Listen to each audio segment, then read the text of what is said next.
Hey guys, I'm Eric, and we're Notes and Nerds, and we're here with Todd Sheets talking about his movies.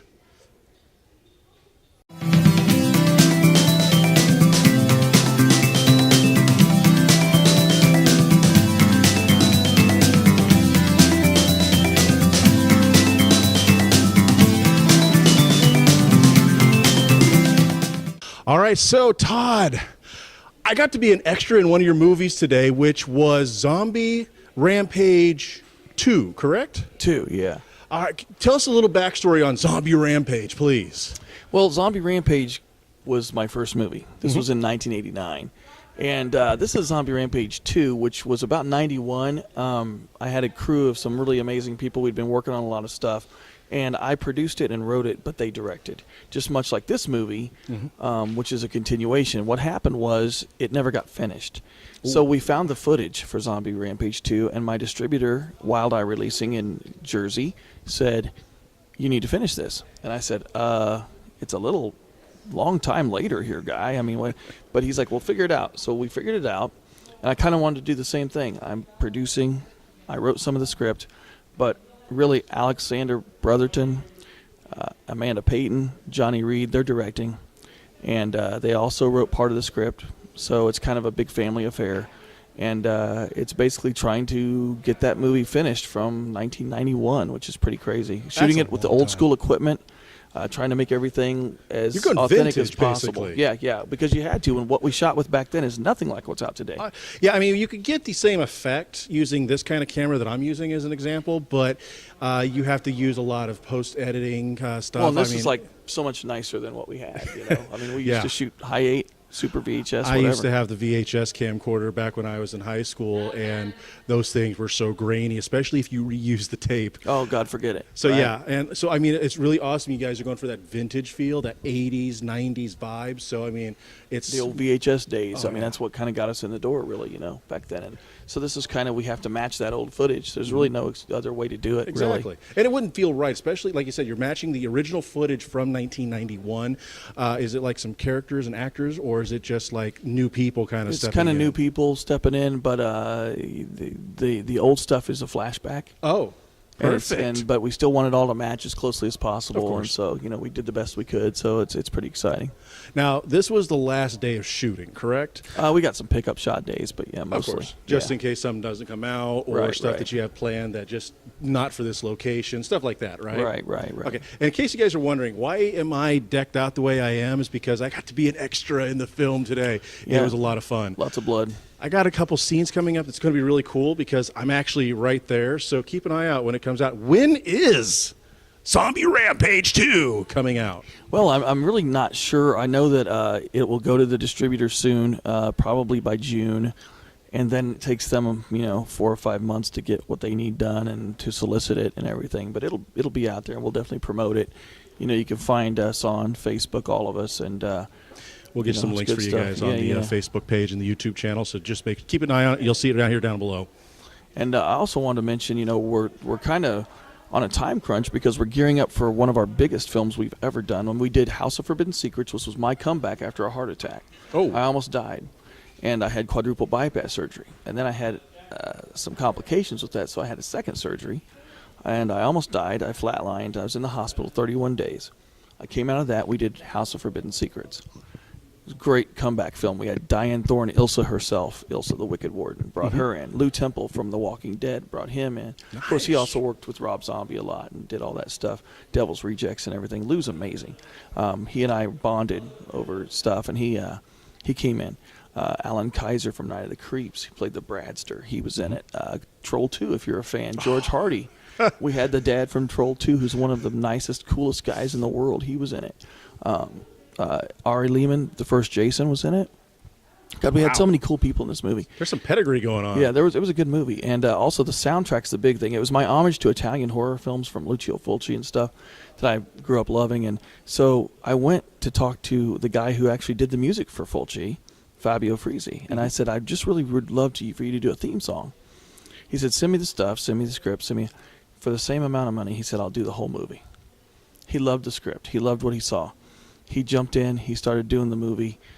So Fabio Frizzi, along with Toshiyuki Haruka, did the soundtrack, and Fabio is, of course, Zombie, House by the Cemetery. No, he didn't do House by the Cemetery. He did Zombie, and he did The Beyond, and he did Cat in the Brain. Pedigree here. Oh yeah, he did all that stuff. And of course, City of the Living Dead, which I saw as Gates of Hell, which I loved. Those are all Fulci's greatest films, and he scored all of those.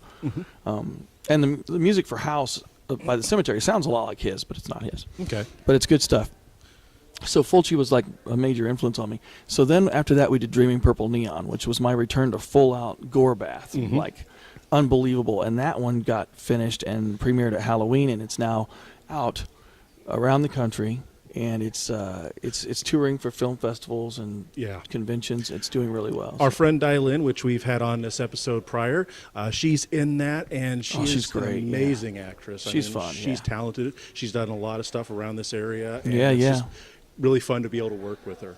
I kind of think it's cool because she kind of got our start with Extreme Entertainment because Amanda pulled her in to do a short we did called The Crawler, and it turned out great. But I got to tell you, Dream Purple Neon's blowing my mind. Like House of Forbidden Secrets did 88 film festivals. I think we're going to get more with Dream Purple Neon. It's doing so well. People love the film. It's a throwback once again.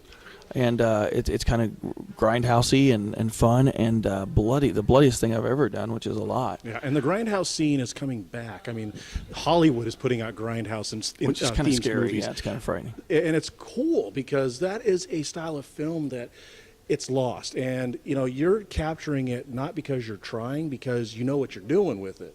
I grew up in a grindhouse. And that's the difference. Real, knowing somebody who does it and knows it and loves it versus, oh, here's a script. Maybe I could totally do it this way. Right. Trying to jump on a bandwagon, yeah. And also, it's about what's in your heart and what you've been accustomed to as a filmmaker.